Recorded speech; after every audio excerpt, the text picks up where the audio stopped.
제가 신학대학원을 다닐 때 그 교수님 중에서 프랑스에 유학을 했지만 박사 학위를 받지 못한 분이 계셨습니다. 그분이 박사 학위를 받지 못했던 이유는 열심히 논문을 쓰고 있는데 갑자기 지도 교수가 돌아가신 것입니다. 석사 과정 같으면 다른 분이 논문 지도를 해줄 수도 있지만 박사 같은 경우에는 갑자기 다른 분이 논문 지도를 해줄 수가 없어서 이분은 논문을 쓰지 못하고 귀국을 했습니다. 그리고 20년이나 한 20년 정도 지나고 난 뒤에 보니까 이력서에 프랑스 무슨 대학 박사 이렇게 된 거 보니까 나중에 박사 학위를 받은 것 같습니다. 근데 이분이 박사 학위를 받을 수 있었던 것은 이 칼빈을 연구하고 있었는데 불으로 된 칼빈 전집이 남아 있었습니다. 그래서 논문이 아마 가능하지 않았겠나 이렇게 생각이 됩니다. 제가 서울에서 목회를 할 때 개척교회였지만은 굉장한 그 부흥의 역사가 일어나고 있었습니다. 저희 교회 청년들 중에서는 대학생들이 굉장히 많았는데 연대생이 제일 많았고, 그 다음에 서울대생이 많았고, 그 다음에 숭실대 이런 대학생들이 굉장히 많았습니다. 또 일반 교인들도 많았습니다. 청년들은 저희 교회에서 저와 같이 성경 공부하고 또 설교 말씀을 들으면서 정말 행복해 했습니다. 다른 어느 곳에서도 누릴 수 없는 행복을 맛보았습니다. 그러다가 어느 날 갑자기 제가 대구로 내려오게 되었습니다. 그때 이 청년들, 교인들이 받은 충격은 말로 표현할 수가 없었습니다. 갑자기 그냥 아버지가 없어져 버리고 갑자기 기둥이 그냥 빠지는 것처럼 이렇게 되어버리니까 이 교인들과 청년들이 받았던 충격은 말로 표현할 수가 없었습니다. 전부 말은 안 하지만 울고 있는 거예요. 어떤 여자 청년은 아주 명문대 영문과를 다니고 있었는데 키도 크고 성격도 굉장히 좋았습니다. 근데 제가 떠난 뒤에 정신분열증이 와가지고 정상적인 학교 생활도 못하고 직장 생활도 못하고 정상적인 말도 못하는 이런 상태까지 빠지게 되었습니다. 한 번 전화 통화를 했는데 말을 못해, 한국말을 못해. 그리고 이제 겨우 자기 대구에 내려가면 안 되냐고, 그래서 안 된다 그랬습니다. 안 된다. 대구도 아주 살벌한 동네니까 안 된다고. 그러니까 그냥 서울에 남았는데 요즘은 좀 많이 좋아졌다고 그래요. 방송국에도 나가고 굉장히 실력이 있는 자매였는데 정신분열증이 와버렸어요. 어떤 자매는 참 아름다운 긴 머리를 기르고 있었는데 그 다음 주 싹 잘라버렸습니다. 그리고 결혼을 딱 해버리고 그 뒤로는 저를 만나도 절대로 아는 체 안 합니다. 그만큼 속이 상했던 거예요. 그리고 어떤 자매는 나이가 든 자매인데 온다 간다 말도 없이 행방불명이 돼버린 겁니다. 어디에 있는지 알 수가 없어요. 그래서 제가 우리 교회 은퇴하면 한번 찾으러 가려고 그래요. 어떻게 하든지 어디에 있는지 한번 찾아보려고 합니다. 남자 청년들은 결혼한 사람들이 많은데 그때 멘붕이 뭔지 자기들이 체험을 했다는 것입니다. 자신들은 완전히 이 멘탈이 붕괴가 돼가지고 정신을 차릴 수가 없었고 누구 말이 옳은지도 알 수가 없고 어디로 가야 될지 인생의 방향을 잃어버렸노라고 이야기를 했습니다. 저는 마치 어린 자식들을 그냥 두고 돈 많은 남자에게 재혼한 그런 여자 같은 생각이 들어가지고 새벽 기도할 때마다 괴로웠어요. 그래서 새벽 기도할 때마다 그 두고 온 자식들 생각하면서 주여, 제가 여기 왜 왔습니까? 그런 질문을 울면서 한 7, 8년 한 것 같아요. 10년까지는 안 된 것 같고 한 7, 8년 정도 새벽 기도만 하면 주여 하면서 내가 왜 왔습니까? 그런 질문들을 하나님 앞에 계속 던지곤 했던 적이 있습니다. 저는 10년 동안 그들을 위해서 모든 수고를 아끼지 않았습니다. 저는 10년 동안 성경을 다 가르쳐 주었습니다. 그래서 더 가르쳐 줄 게 없다고 그랬어요. 더 가르쳐 줄 게 없어서 간다고. 그런데 이게 문제가 그렇게 간단하지 않았던 겁니다. 멘탈 클랩스라고 할까요? 완전히 멘붕 상태에 빠지게 된 것입니다. 그래서 한 10몇 년 전에 우리 교회에 은퇴한 장립 집사님이 저희한테 말씀을 했습니다. 목사님, 딴 교회 가시면 안 됩니다. 이렇게 이야기하는 겁니다. 그래서 제가 교인들을 한 번 울리면 되지 두 번이나 울리겠습니까? 안 갑니다. 이랬더니 그분이 안심이 됩니다. 이런 대답을 했습니다. 저희들 가운데는 이런 멘탈이 완전히 붕괴되는 이런 경우가 있습니다.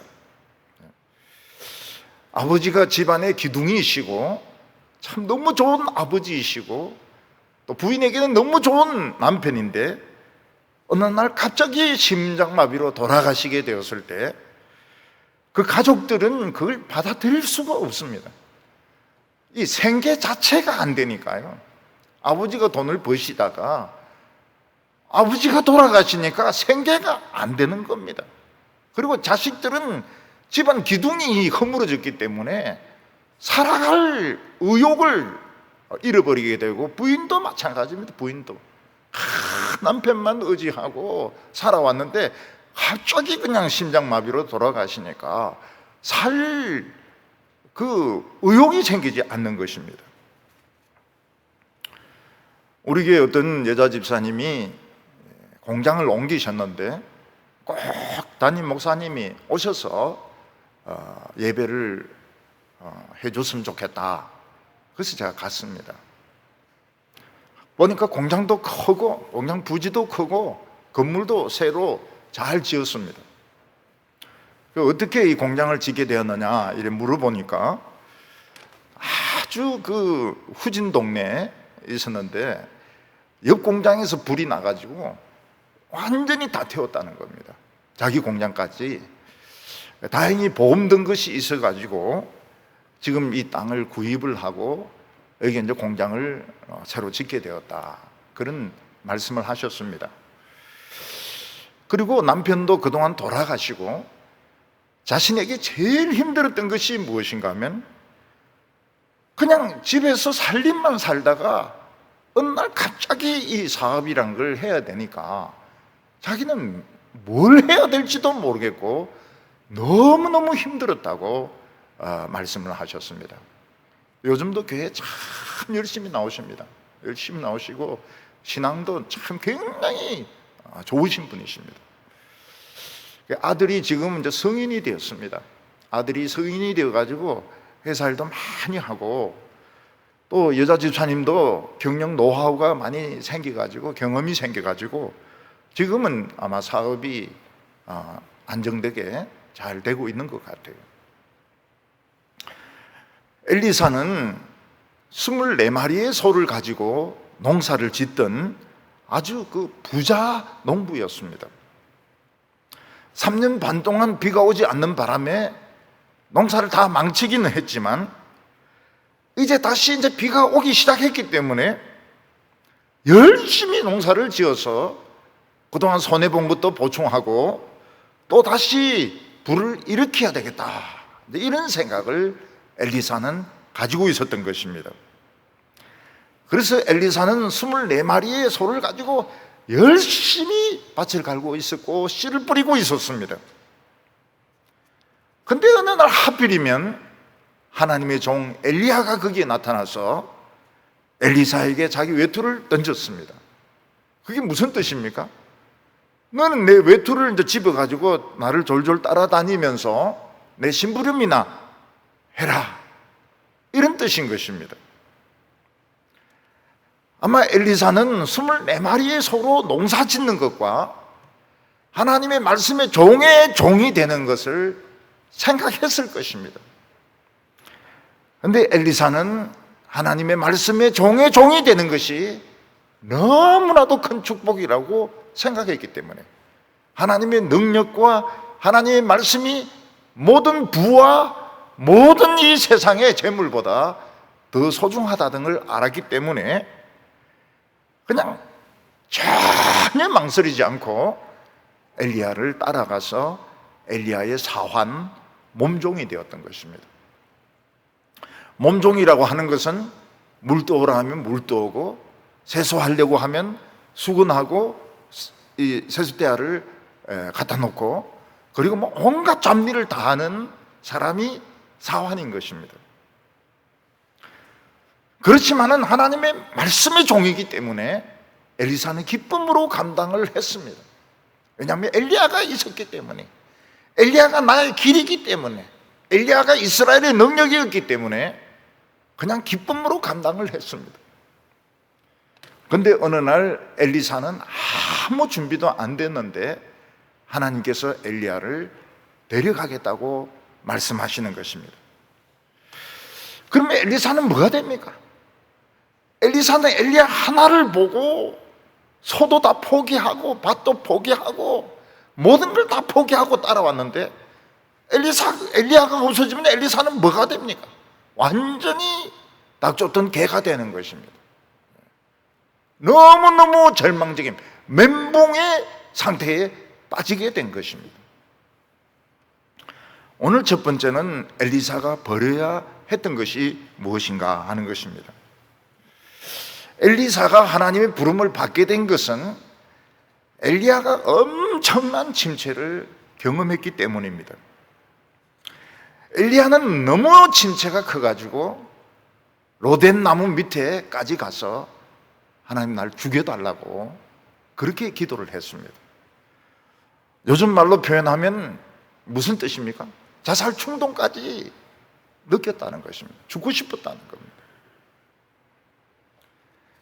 엘리야가 이런 죽음까지 생각했던 것은 이스라엘 백성들에게 너무 실망을 했기 때문입니다. 하늘에서 불이 떨어지고 하늘에서 비가 내리고 3년 반 동안 내리지 않던 비가 쏟아져도 돌아오지 않는 백성, 이걸 누가 감당하겠습니까? 엘리야는 너무 이스라엘 백성들에게 실망했고 그들을 보기가 싫었던 것입니다. 하나님은 엘리야를 위로를 하셨습니다. 엘리야 앞에 큰 폭풍이 지나가게 하고 또 불이 지나가게 하고 지진이 지나가게 하셨지만 엘리야는 전혀 위로를 받지 못했습니다. 하나님께서는 세미한 음성 가운데 엘리야가 할 일을 가르쳐 주셨습니다. 그 첫 번째가 무엇인가 하면 엘리사를 제자로 삼으라 하는 말씀이었습니다. 엘리사가 엘리야의 종이 될 때 하나님은 가르쳐 준 것이 아무것도 없었습니다. 그냥 24마리 소를 가지고 농사를 짓고 있는데 엘리야가 와서 그냥 아무 소리도 안 하고 외투를 던져준 것밖에 없는 것입니다. 근데 엘리사는 그 의미를 알았습니다. 넌 지금부터 농사 때리치우고 내 외투 들고 따라오면서 내 몸종이 되라 하는 뜻이라는 것을 알았던 것입니다. 엘리사는 아주 넓은 밭을 가지고 있습니다. 24마리의 소를 가지고 이 쟁기질을 하려면 굉장히 넓은 밭입니다. 3년 반 동안 비가 오지 않아서 다 고생을 했는데 이제는 비가 오고 있습니다. 이제는 찬스가 왔습니다. 이제 농사를 지어가지고 부자가 될 수 있는 찬스가 왔습니다. 엘리사는 열심히 일을 해서 3년 반 동안 비 안 온 거 보충하고 또 이제 불을 모으려고 막 지금 열심히 농사를 짓고 있었습니다. 근데 하나님의 종 엘리야는 엘리사에게 밭도 포기하고 소도 포기하고 농사도 포기하고 너는 내 몸종이 되라. 근데 엘리사는 전혀 주저하지 않고 밭도 포기하고 소도 포기하고 친척들 부모님 다 포기하고 엘리야의 종이 되었습니다. 그 이유는 엘리사가 하나님의 능력을 알았기 때문입니다. 엘리사는 이 세상의 어떤 부나 어떤 권세나 어떤 능력보다도 하나님의 능력이 더 크다는 것을 알았기 때문에 부도 버리고 소도 버리고 밭도 버리고 모든 하인들도 버리고 엘리야를 빈손으로 엘리야를 따랐던 것입니다. 엘리야는 다시 집으로 돌아오지 않는다는 뜻으로 소 한 마리를 잡아서 잔치를 했습니다. 엘리사는 엘리야에게 부탁을 했습니다. 제가 집에 가서 작별 인사하도록 허락해 주십시오. 그러니까 엘리야도 굉장히 사람이 냉정합니다. 내가 뭐라고 했어? 나는 그냥 외투 던졌던 것뿐이야. 인사하려면 해. 아주 엘리야도 그 쌀쌀맞은 사람이었습니다. 엘리야는 소 한 마리를 잡아가지고 잔치를 하면서 여러분 오늘부터 엘리사는 없습니다. 엘리사는 오늘 떠나면 다시는 돌아오지 않습니다. 여러분의 머리에서 엘리사는 죽었다고 생각해야 됩니다. 저는 다시 돌아오지 않습니다. 그리고 잔치를 하고 엘리야를 따라갔습니다. 그런데 엘리사가 이렇게 한 것은 굉장히 잘한 것입니다. 우리 생각 같아서는 따라오라 이래도 소 한 10마리 정도는 끌고 따라갈 것 같은데 그냥 완전 빈손으로 따라갔습니다. 그 이유가 왜 그런가 하면 하나님의 말씀이 살아있는 말씀이 되고 기도가 응답이 되고 부흥이 일어나려고 하면 하나님의 종이 돈이 없어야 됩니다.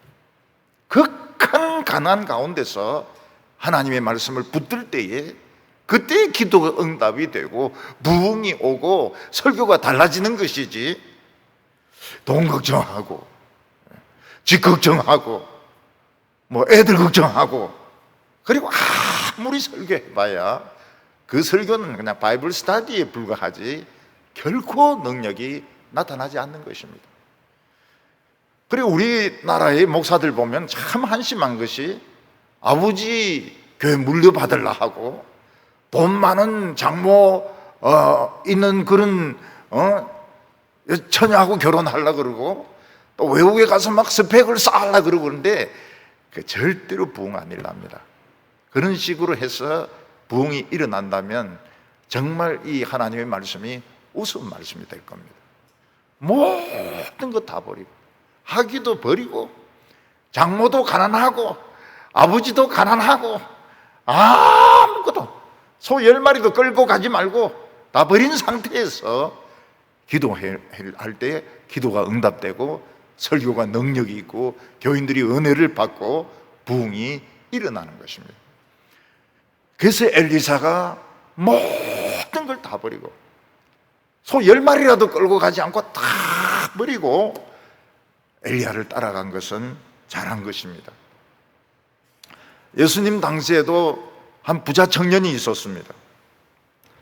그 부자 청년이 예수님을 찾아와서 어떻게 하면 제가 영생을 얻을 수 있습니까? 그래 물으니까 예수님이 내가 가진 재물을 다 팔아서 가난한 자에게 주고 너는 나를 조처라고 말씀하셨습니다.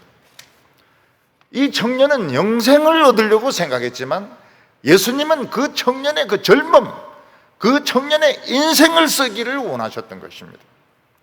그 청년을 통해서 하나님의 말씀의 능력이 나타나고 기적이 일어나고 부흥이 일어나려면 모든 부를 포기해야 되는 것입니다. 그래서 설교자가 이 부에 대해서 민감하고 돈 가지고 막 교회와 다툼을 벌이고 그렇게 하면서 하나님 말씀을 능력 있게 전한다는 것은 거짓말입니다. 거짓말이에요. 속은 것이. 그 교회는 속은 것입니다. 그 하나님의 종은 절대로 돈 이야기를 하면 안 됩니다. 돈 이야기를 하면 안 돼요. 근데 하나님은 엘리사를 바로 종으로 쓰지 않고 엘리야의 사환으로 삼으셨습니다. 여러분, 사환이라고 하는 것은 옛날 급사 아닙니까? 그러니까 그 어떤 직장이든지 모든 심부름을 다 하는 제일 낮은 사람이 급사고 사환이거든요. 그래도 엘리야는 농사 짓던, 요즘으로 치면 사장인데, 사장을 그냥 하루아침에 급사로 만들어버리고 사환을 만들어버리는 것은 너무 심한 거 아닙니까? 사실 너무 심한 것입니다. 그런데 하나님께서는 엘리사가 말씀의 종이 되기 전에 사람을 섬기는 법을 배우게 하셨습니다. 사람을 섬길 줄 모르는 사람은 하나님도 섬기지 않습니다. 사람들 위해 군림하려고 하고 사람들에게 명령을 하고 다른 사람의 어려움은 절대로 이해를 못합니다. 그래서 이 사환 출신, 급사 출신, 아주 비천한 이런 경험을 했던 사람이 하나님의 종이 되어야 교인들을 섬기는 것이지, 그런 경험을 한 번도 안 해본 사람이 나는 교회를 섬깁니다, 노예를 섬깁니다, 종회를, 그런 거짓말 안 했으면 좋겠어요. 나는 나 그런 말 들을 때마다 굉장히 그 기분이 어색해요. 섬기기는 개뿔로 섬깁니까? 그것을 지맘대로 다 군림을 하는데 자기밖에 모르는 사람이에요. 그러니까 하나님을 섬기려면 사람의 종이 돼야 되는 겁니다. 사람의 종이 돼가지고 물 떠오라면 물 떠오고, 근데 막 부교육자 시절부터 막 근이 꽉 차가지고 말이죠. 막 회전 의자 놓고 막 자기 이름 막 붙여놓고 막 거기다 반짝이도 붙여놓고 이 가능성이 걸러먹었어요. 이거는 하는 거 딱 보면, 처음 딱 보면 압니다. 아이고, 이거는 목사 때리쳐야 된다. 목사 되면 안 되는 사람이에요.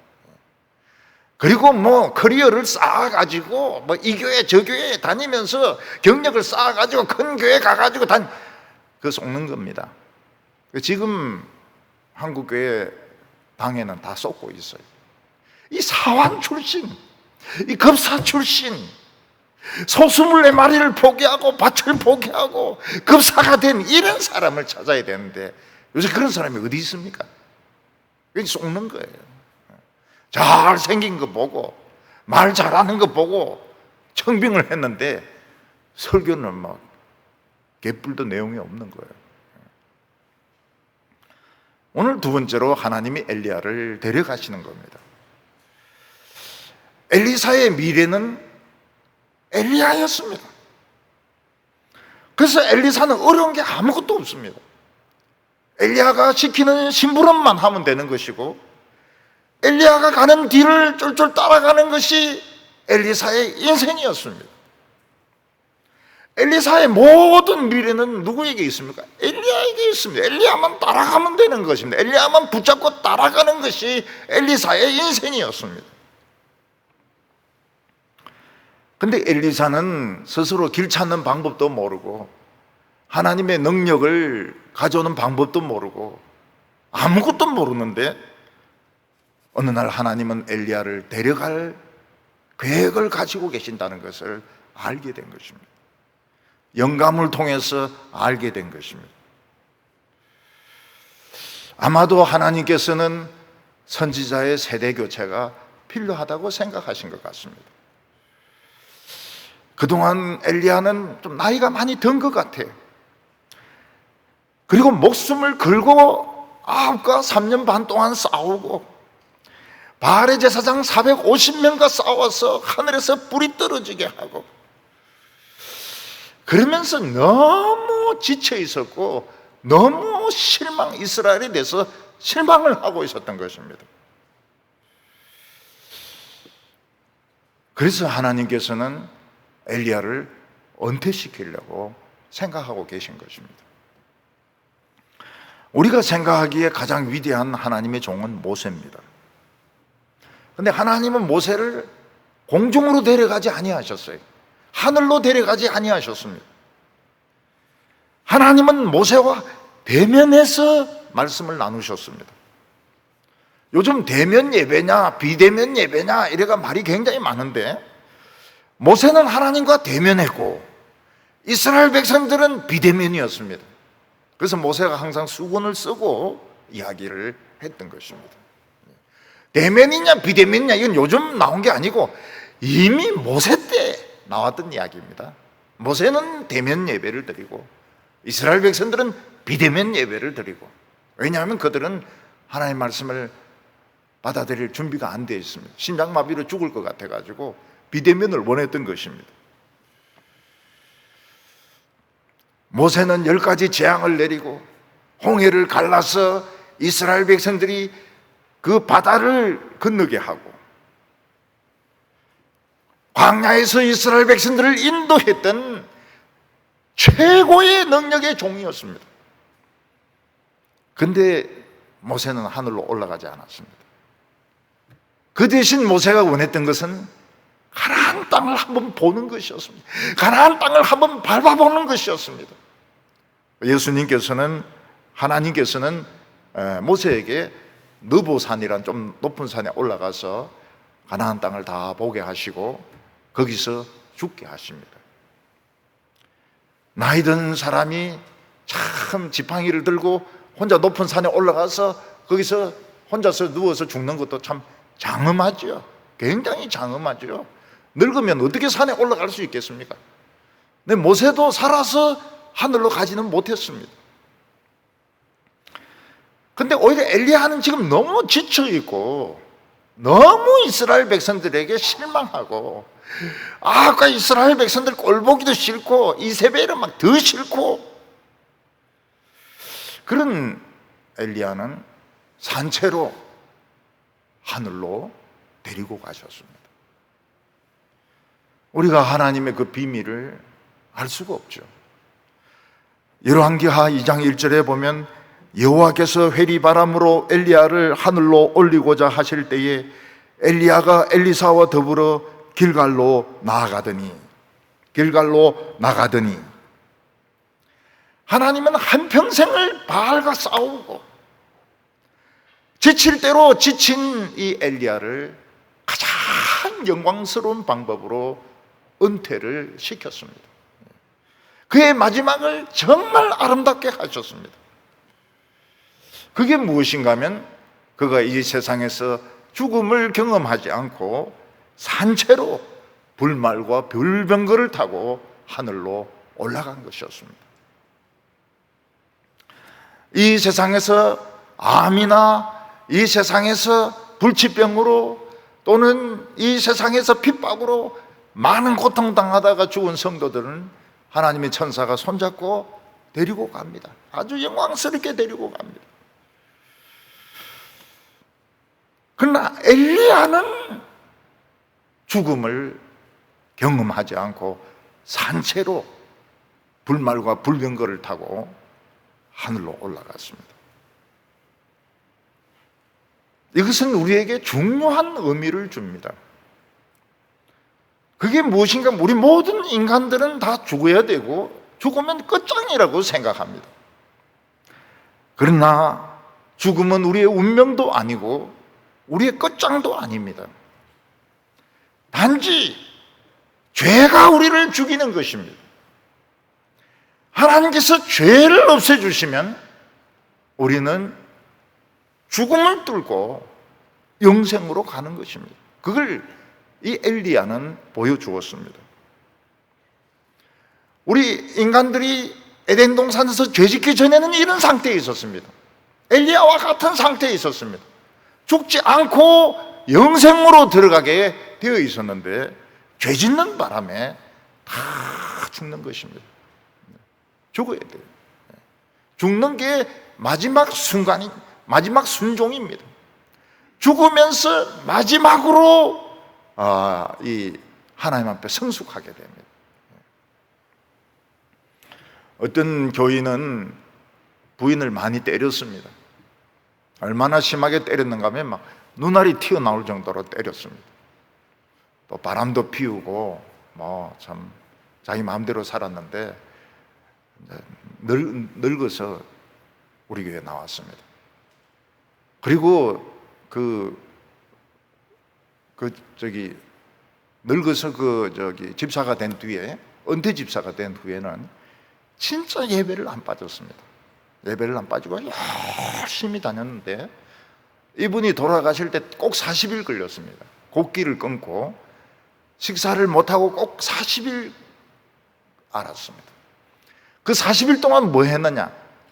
부인에게 미안하다, 미안하다, 미안하다, 미안하다. 그 회개를 40일을 하고 그리고 돌아가셨어요. 그래서 제가 장례식 때 그 이야기 다 했습니다. 부인 때린 거 하고 뭐 백바지 입고 돌아다닌 거 하고 그 이야기 다 했어요. 교인들이 아유, 함부로 죽으면 안 되겠구나. 함부로 죽으면 목사님 입에서 다 나오는구나. 그러니까 같이 오래 신앙생활을 했는데도 몰랐던 비밀들을 저는 알고 있거든요. 어떻게 그걸 알고 있을까요? 저도 몰라요. 교인들이 모르는 비밀을 저는 알고 있습니다. 그래서 장례식 때 이야기를 해요. 그래서 죽기 전에 잘해야 됩니다. 죽기 전에 장례식에서 참 은혜스러우려면 잘해야 돼요. 하나님께서는 죽음이 운명도 아니고 팔자도 아니고 이건 필연도 아니고 이거는 그냥 우리에게는 하나님의 뜻에 순종하는 것이고 마치되는 것이고 영생으로 들어가는 과정인 것입니다. 우리 성도들은 죽으면 어떻게 됩니까? 우주여행을 떠납니다.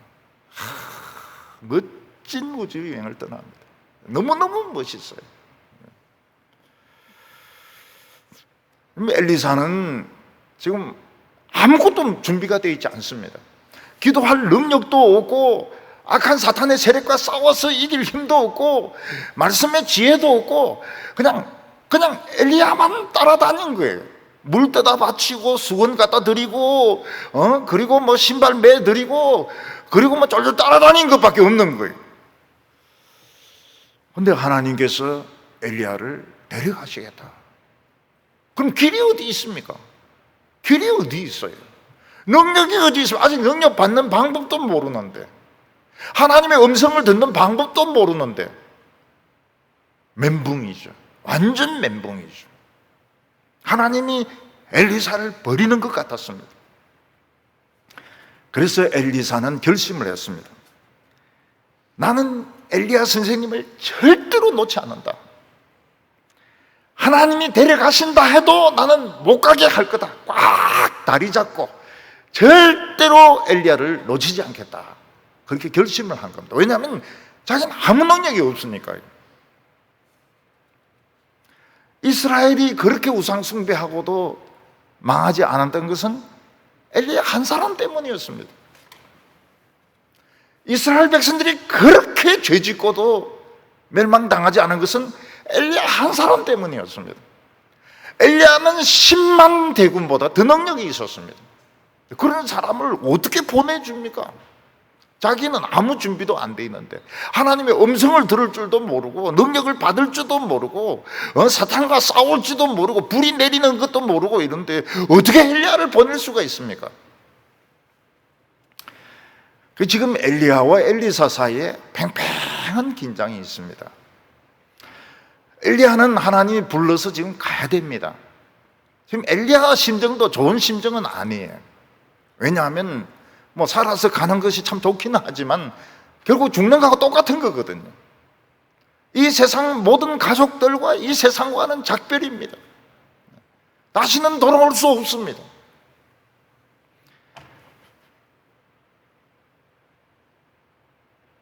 근데 엘리사는 결사적으로 붙들고 있습니다. 결사적으로. 딱 붙어서 지금 따라오고 있습니다. 옷자락을 잡고 지금 따라오고 있습니다.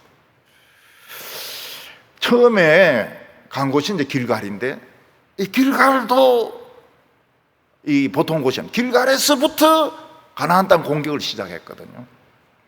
그러니까 이 길갈에서 하나님이 엘리야를 데려갈 가능성이 있는 것입니다. 그래서 엘리사는 더 엘리야를 꽉 쥡니다. 엘리야가 이야기합니다. 너 길갈에 좀 있어라. 하나님이 내보고 베델에 좀 가서 일하라고 한다. 그러니까 엘리사가 뭐라? 하나님의 살아계심과 당신의 영의 살아계심을 두고 맹세하노니 나는 당신을 놓치지 않겠습니다. 나도 따라갑니다. 이 베델도 만만치 않은 곳입니다. 베델은 야곱이 하나님을 만난 곳입니다. 하늘에 사닥다리가 놓이면서 천사가 오락내리락 했던 곳입니다. 여기서 엘리야가 또 사닥다리 타고 올라갈 가능성이 있기 때문에 엘리사는 엘리야를 다 붙잡았습니다. 근데 놀라운 것은 그 베델에 요즘으로 치면 신학생들이 있었습니다. 하나님의 선지자 생도들이 있었습니다. 이 생도들이 이제 예언을 하는 겁니다. 하나님 말씀을 전하는데 엘리사에게 오늘 하나님이 당신의 선생을 하늘로 데리고 가는 걸 아느냐? 엘리사에게 가르쳐 주었습니다. 그러니까 엘리사가 나도 안다. 그렇지만 입 다물고 조용히 있으라고 이야기했습니다. 왜냐하면 예언은 같은 예언이지만 능력의 차이는 천차만별입니다. 천차만별이에요. 선지자 생도들, 요즘 신학생들도 제법 성경을 연구해가지고 설교도 하고 뭐 이래 할 수 있지만 그거는 총으로 한 방 한 방 저기 오는 걸 쏘는 거라면 엘리야의 말씀은 원자폭탄을 팍 터뜨리는 겁니다. 한순간에 그냥 수십만 명을 죽이는 능력입니다. 그러니까 입 다물고 있으라. 너희들이 하나님의 말씀을 설교할 수 있다고 까불지 마라. 입 다물고 가만히 있어. 나도 한다. 그러나 이 엘리야는 우리와 다르다. 이 원자폭탄이다. 이 원자폭탄. 원자폭탄 뺏기면 어떡하냐? 전부 입 다물고 조용히 있으라고 그랬습니다. 베델에서도 엘리야는 엘리사를 떼놓는 데 실패했습니다. 그러니까 엘리사에게 또 이야기합니다. 너는 베델에 좀 있어라.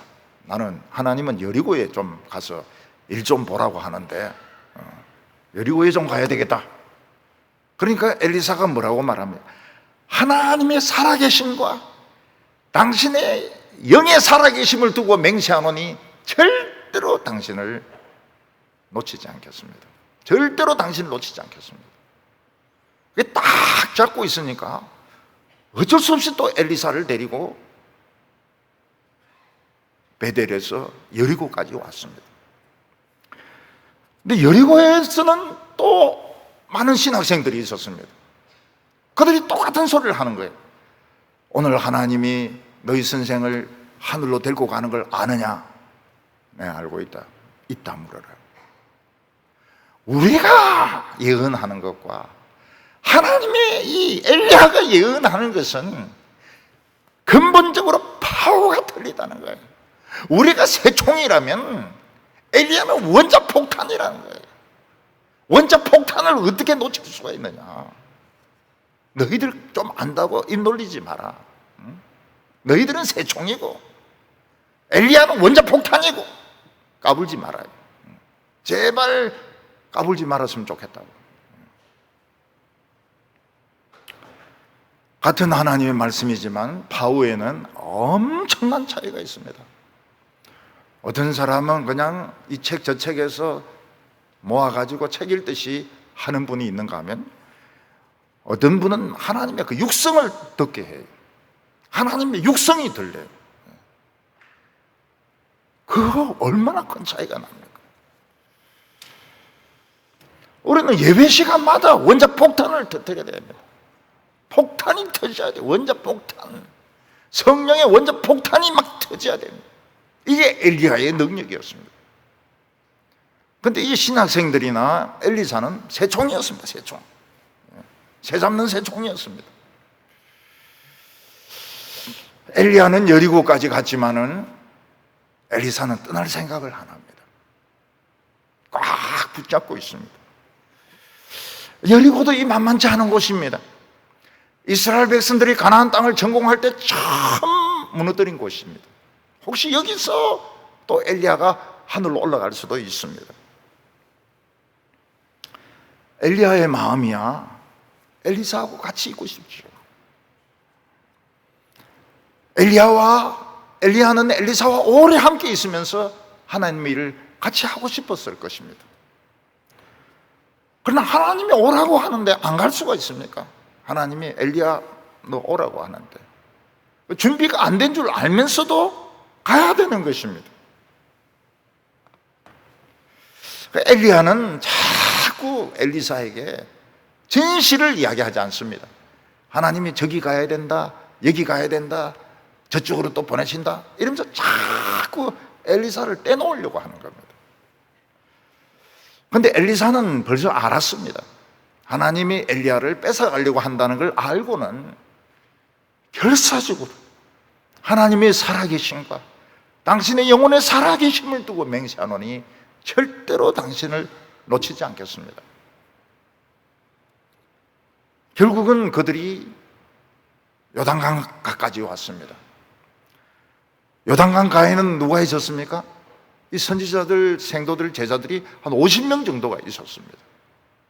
근데 그 요단강 가에서도 엘리사는 엘리야를 놓치지 않았습니다. 엘리사는 지금 아무것도 할 수가 없습니다. 하나님의 음성을 듣는 것도 할 수 없고 불이 떨어지는 능력을 할 수도 없고 하늘이 열리고 닫히는 능력을 할 수도 없고 450명의 바알 제사장과 싸워서 죽일 수도 없습니다. 그런데 하나님은 엘리야를 뺏어가시는 거예요. 그러면 엘리야 보고는 죽으라는 소리 아닙니까? 이스라엘 백성들을 보고는 망해라는 소리 아닙니까? 선지자 생도라 해도 엄청난 차이가 있습니다. 하늘과 땅만큼 차이가 있습니다. 그런데 이런 위대한 선지자를 뺏어가는 거예요. 엘리사의 마음이 너무 답답했습니다. 엘리사가 할 수 있는 건 딱 하나밖에 없습니다. 엘리야가 못 가도록 그냥 잡아놓는 것밖에 없습니다. 다리를 잡고 늘어지든지 몸통을 잡고 늘어지든지 못 가게 하는 수밖에 없었습니다. 오늘 여기 세 번째는 하나님의 능력이 나타나게 됩니다. 엘리야와 엘리사가 요단강 가에 왔을 때 선지자 생도들이 신학생들이 한 50명 정도가 거기에 있었습니다. 근데 엘리사는 자기 겉옷을 말아가지고 요단강을 툴툴 이렇게 치니까 쫙 갈라지면서 길이 생겼습니다.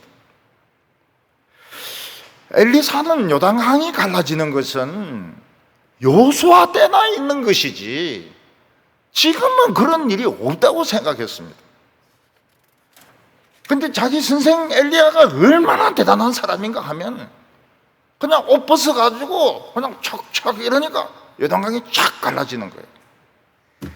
야, 진짜 이 선생님은 놓치면 안 된다.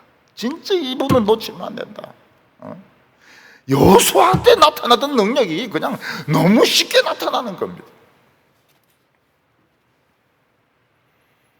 이런 능력을 가진 하나님의 종을 이스라엘 백성들이 얼마나 상처를 입히고 얼마나 실망을 하게 했으면 하나님이 참 엘리야가 죽으려고 했고 하나님이 엘리야를 데려가시겠습니까?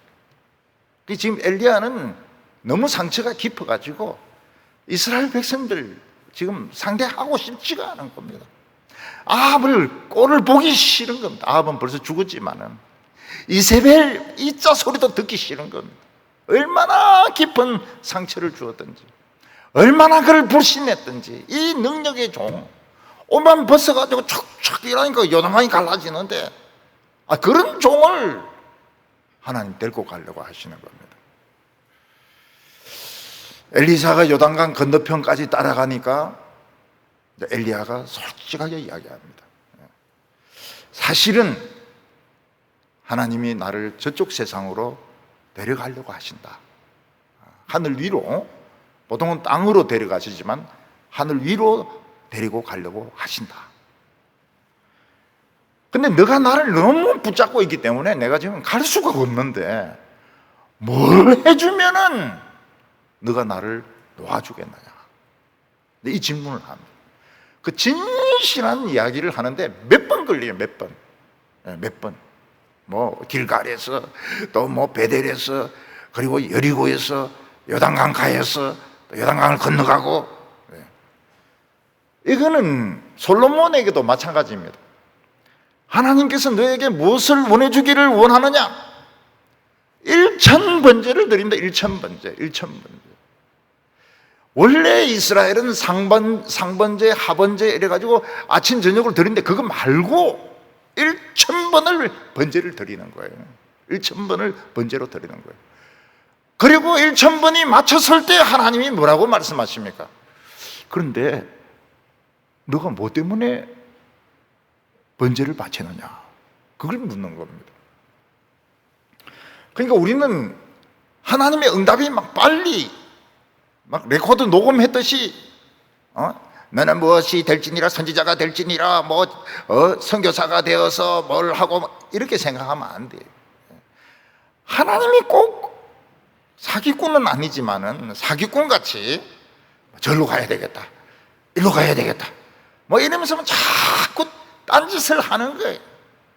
그때 말려들면 안 돼요. 하나님의 수에 말려들면 안 돼요. 솔로몬도 999번까지는 응답이 없었습니다. 그 1000번째 제사를 드렸을 때 하나님께서 그런데 뭐 때문에 기도했냐? 뭐 때문에 번제를 드렸느냐? 그거 듣는데 1000번이 걸렸던 것입니다. 엘리사도 엘리야로부터 진실을 듣는데 5번, 6번 시행착오를 합니다. 여기 좀 있어라, 여기 좀 있어라, 여기 좀 있어라. 그래서 옛날에 엄마가 애를 버리고 갈 때 제일 어리석은 놈이 엄마가 찐빵 사주면서 이거 먹고 엄마 올 때까지 있으라. 그런 애가 제일 어리석은 거예요. 찐빵 다 먹어도 엄마는 안 오는 거예요. 엄마는 애를 버리고 간 거예요. 요즘은 절대로 그런 식으로 하면 안 돼요. 엄마를 ጫ고 따라가면서 코를 흐르면서 찐빵을 먹으면서 따라가야지. 엄마 말을 믿으면 안 된다고요. 엄마 말을 믿으면 안 돼. 엄마는 지금 버리고 있는 거예요. 자기 재혼하려고 엄마는 애를 버리고 있는 거예요. 그러니까 찐빵은 먹고 엄마 손은 잡고 코는 닦고 그러면서 이제 결사적으로 따라가야지. 그 진실을 나중에 듣게 되는 겁니다. 이모 집에 가자, 고모 집에 가자, 외숙모 집에 가자. 그리고 나중에는 야야 날 좀 놔두고 못 놔주겠다고. 엄마 없이 내가 어떻게 살라고 그러고, 어느 보육원에 보내가지고 눈에 생 눈물을 흘리려고 만드냐고. 그래서 이 어린이들도 참 이 머리가 좋아야 돼요. 엘리사 이야기를 잘 들어야 됩니다. 어떤 교회 목사는 그 보육원 출신인데 그것을 엄청 두드리 막아서 쓴 거예요. 그래 엄마 재혼한 집에 가니까 엄마가 뭐라면 가라. 네 있던 대로 가라. 나는 너를 못 돌봐준다고. 그래 또 울면서도 기차 타고 또 와가지고 또 보육원에서 두들기 맞고 말이죠. 그러다가 이제 막 검정고시 치고 막 그래가지고 이제 목사가 됐더라고요. 그 엘리야가 진심을 이야기하는데 4번, 5번 걸립니다. 4번, 5번. 그 첫 번째부터 뭐 진실이 나오리라 그런 생각하면 절대 안 돼요. 처음부터 내 마음은 이렇다.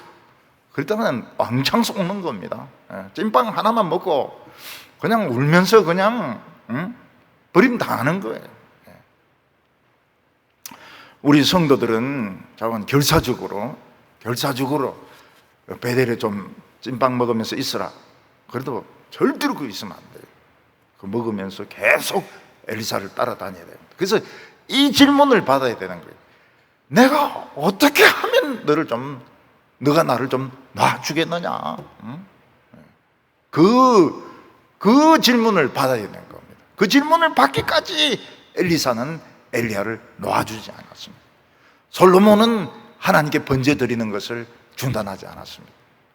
아마 하나님이 안 물어봤으면 2000번째까지 들었을 겁니다. 자, 이제 엘리사가 뭘 요구를 해야 됩니다. 뭘 요구하겠습니까? 불이 내리는 능력을 요구하겠습니까? 450명을 죽이는 그런 능력을 요구하겠습니까?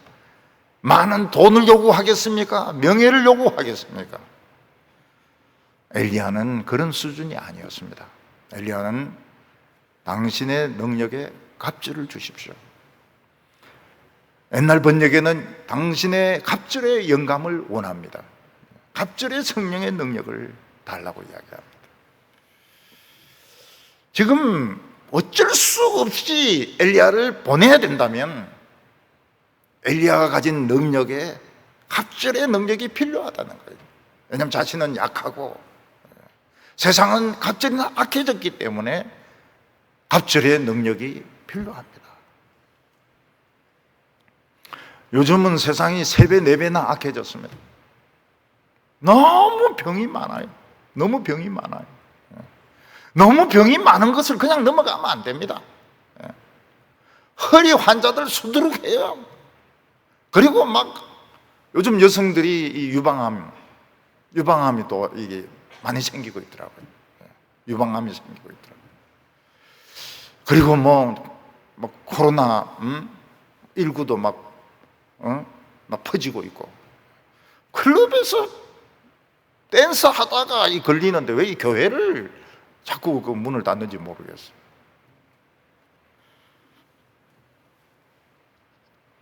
무엇을 구해야 됩니까? 갑절의 성령의 능력을 달라고요. 성령의 능력 팔아먹을 수 있습니까? 돈으로 환전할 수 있습니까? 없습니다. 아무도 알아주지 않습니다. 그러나 이스라엘이 살고 엘리사가 살기 위해서는 성령의 능력, 갑절이 필요하다고 생각했습니다. 왜냐하면 세상이 갑절이나 악해졌기 때문입니다. 그때 엘리야는 뭐라고 이야기합니까? 굉장히 어려운 것을 요구하고 있다. Very difficult. Very difficult. 너가 요구하는 것은 very difficult. 아주 어려운 요구를 하고 있다고. 갑절의 성령의 능력을 달라고 하는 것은 아주 어려운 문제라는 거예요. 그런데 내가 하늘로 올라가지 않으면 성령은 너에게 임하지 않는다. 근데 그까지 이야기를 했는데 갑자기 회리바람이 막 부는 겁니다. 눈을 뜰 수 없을 정도로 회리바람이 부는 거예요. 그리고 막 불덩어리가 그들을 향하여 막 그냥 덮치는 겁니다. 그래서 순간적으로 뜨거우니까 엘리사가 엘리야를 놓쳤습니다. 그런데 그 불덩어리가 뭔가 하면 불말과 불병거였던 것입니다. 엘리야는 그거 타고 그냥 바로 올라가 버렸습니다. 하나님에게 쏘갔죠. 작별 인사도 없이, 엘리사 안녕, 작별 인사도 없이, 그리고 엘리사에게 안수기도도 해주지도 않고 더 이상 아무 이야기도 해주지 않고 그냥 회리바람이 불더니 불덩어리가 떨어지더니 그냥 불병걸 타고 막 바로 올라가 버리는 거예요. 작별 인사도 없어요. 하나님의 종들은 작별 인사 못할 때가 많습니다. 그냥 데려가시면 가버려야 돼요. 근데 엘리사는 하늘 향하여 막 소리를 질렀습니다. 내 아버지여, 내 아버지여, 이스라엘의 병거요, 이스라엘의 마병이요, 우리 망했습니다. 아버지가 떠나가셨습니다. 집 기둥이 무너졌습니다. 원전 폭탄을 뺏겼습니다. 우리는 망했습니다. 하늘 향하여 막 있는 소리 없는 소리 다 질렀던 것입니다. 엘리야가 떠남으로 엘리사는 망했습니다. 이스라엘도 망했습니다. 능력의 종은 떠나고 정말 새총만 가진 이런 선지자 생도들하고 엘리사만 남았습니다. 아버지가 없어져 버렸어요. 아버지 돌아가셔 버렸어요. 집 기둥이 무너져 버렸어요. 원자폭탄 뺏겨버렸어요. 엘리사는 하나님께 쏘은 게 너무 분해가지고 옷을 막 쫙 찢어버립니다. 우리 망했다. 모든 것이 끝장났고 나는 망했다. 이스라엘도 망했다. 옷을 막 너무 분해가지고 지금까지 막 5번이나 막 사람을 막 애를 먹여 가면서 여기까지 오게 한 뒤에 갑절이 영감 달라 했더니 뭐 어렵다 이러면서 그냥 팍 올라가 버리니까 얼마나 이 쏘은 기분이 됩니까? 그 옷을 막 꽉 찢어진 거예요. 망했다. 우리 망했다. 이스라엘도 망했다. 근데 자세히 보니까 엘리야가 올라가면서 자기 겉옷을 떨어뜨리고 간 겁니다. 그 엘리사는 그 겉옷을 줍습니다. 원래 처음부터 이 겉옷을 자기 담당이니까요. 겉옷을 이렇게 들고 요단강으로 가서 막 요단강을 때리칩니다. 요단강을 막 때리치면서 엘리야의 하나님 어디 계십니까? 하면서 막 때리치니까 길이 쫙 열리는 거예요. 엘리야는 그걸 걸어옵니다. 그러면서도 엘리야의 능력이 자기에게 임한 것을 몰랐습니다. 몰랐어요. 자기는 망했다. 이스라엘은 망했다. 그러면서 그 똑같이 엘리야의 능력이 나타났는데도 안 믿는 거예요. 못 믿고 망했다는 생각만 가지고 그 요단강, 갈라진 요단강을 걸어서 돌아온 것입니다. 하나님은 우리에게 이랬다 저랬다 이랬다 저랬다 하십니다. 거기에 말려 들어가가지고 여기 있어라 이래가지고 그 계속 있으면 안 돼요. 눈치가 있어야 됩니다. 사람이 눈치가 있어야 돼요. 그래서 끝까지 따라가가지고 하나님을 막 그냥 진절머리 날 정도로 만들어 놓고 하나님 묻습니다. 뭐 해줄까? 갑절에 능력을 주십시오. 조폭들 때릴 수 있는 힘을 주십시오. 좀 등록금을 주십시오.